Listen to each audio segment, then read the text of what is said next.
African Police Services, the SAPS, is holding a Ministerial Imbizo on gender-based violence and femicide in Gqeberha in the Eastern Cape. The Imbizo is SAPS's ongoing efforts to rid communities of the scourge of gender-based violence.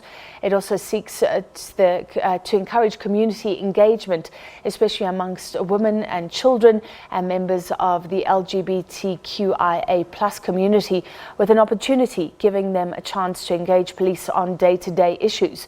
Our reporter Zolani Moya is at that event. Let's take a look. We are coming to you live in Gqeberha in the Eastern Cape, where the Deputy Minister of Police is expected to unpack on government plans to try and curb gender-based violence, which has taken this country by storm. With me here, I have the Deputy Minister of Police, Mr. Gqeberha Matale. Sir, can you just briefly tell us, do you think government has done enough to deal with challenges of gender-based violence in South Africa?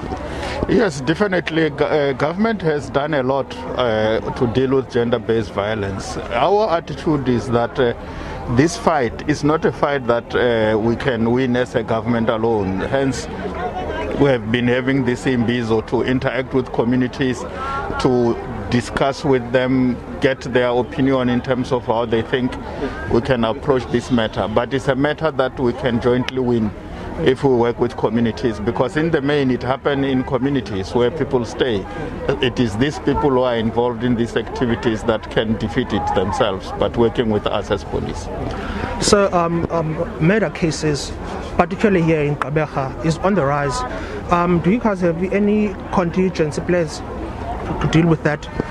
Yeah, well, we learned about the killings that took place some few days back, which are alleged to have been gang-related violence. To fight and succeed in any battle, you need to work with the communities involved. But we must also look at the root causes of some of these problems, which is in the main lack of opportunities. People are unemployed, and this is a breeding ground for young people to be organized into gang activity. So we must create opportunities in the form of jobs, ensure that people are able to have jobs to can buy bread, but also to create opportunities for themselves in the form of small businesses, which government through the Department of Small Business can assist in that regard. Do you think government, Deputy Minister, is losing the fight against gender-based violence? No, it's not. This is a fight we are determined to win.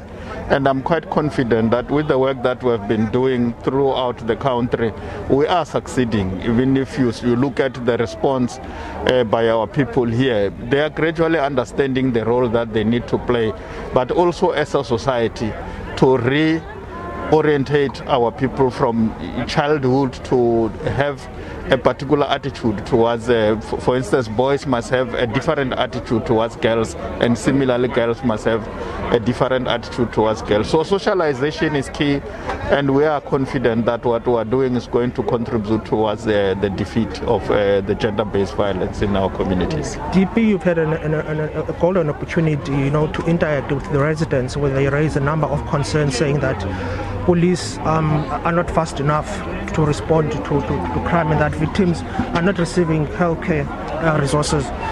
Yeah, there were those who asked or who made comments that they report cases and police take forever before they respond. That is not what we expect from the South African police. We are a service as outlined by the Act itself, and a service, it means if somebody wants to be serviced, there must be a quick response. Those police officers who don't respond appropriately to the calls by the community, they are misrepresenting the South African police, and this is a matter that we are dealing with internally as SAPS to ensure that our police officers respond appropriately to the calls that our people are making. That was the Deputy Minister of Police, Mr. Gqeberha Matale, basically telling that South Africa is not a banana republic, and that it cannot be business as usual where children and ladies are being murdered daily. Well, that is what I have here for now, and speak to you in studio.